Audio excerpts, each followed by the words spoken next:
Hello guys! Welcome na naman sa another episode ng aking YouTube channel. Okay?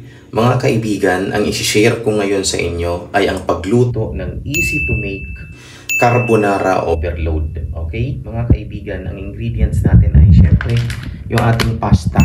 Alright? Tapos ang ating isasahog syempre ay ang ating chicken. Pero ipiprito muna ito mga kaibigan.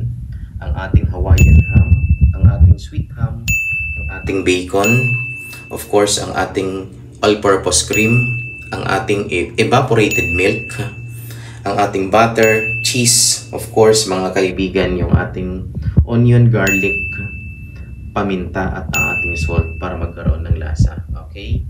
So, ngayon, mga kaibigan, nagpapakulo na ho ako ng tubig para doon sa aking pasta. Okay?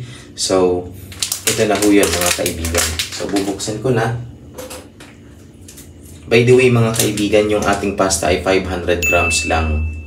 Okay? Alam nyo, sigurado ako na pag nakakain nito ang inyong bisita, ang inyong mga kaanak ay hindi na sila aalis sa inyo. Kasi napaka-creamy ho nito. At saka syempre, overload ng toppings. Pero mga kaibigan, pwede nyo rin ho ito lagyan ng mushroom. Yung pieces and steams. Hindi lang ho ako nakabili kaya hindi ko nalagyan ngayon. Alright? Mga kaibigan, nasa boiling point na ho yung ating tubig na pinakulo. So ngayon ilalagay ko na yung ating pasta. Kanina mga kaibigan, naglagay ako ng konting oil. Siyempre para hindi magdikit-dikit yung ating pasta carbonara. So guys, mainit na yung ating kaldero.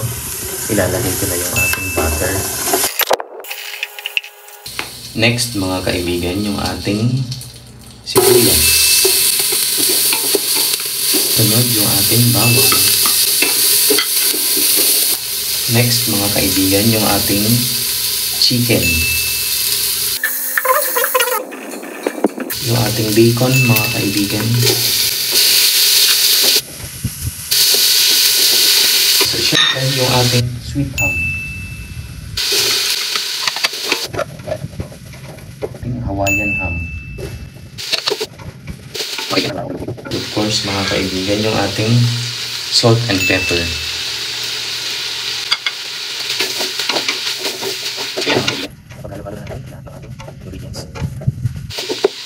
So ngayon, ilalagay na natin yung ating evaporated milk.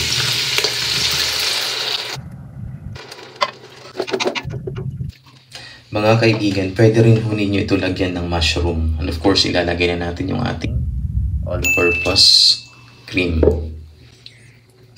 We will add 1 cup of water. Kukuluin lang ho natin ito.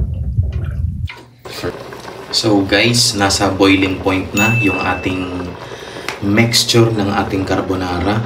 Maglalagay na tayo ngayon ng ating pasta.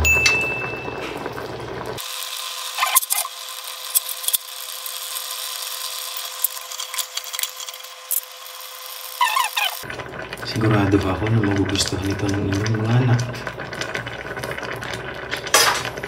And of course mga kaibigan, we will add cheese.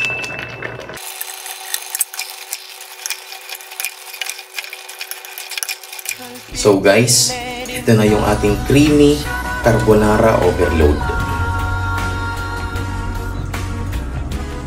Tingnan nyo naman mga kaibigan, sobrang creamy. So, ayan, mga kaibigan, I hope na magustuhan ho ninyo. Please do not forget to subscribe on my YouTube channel and please share. Thank you.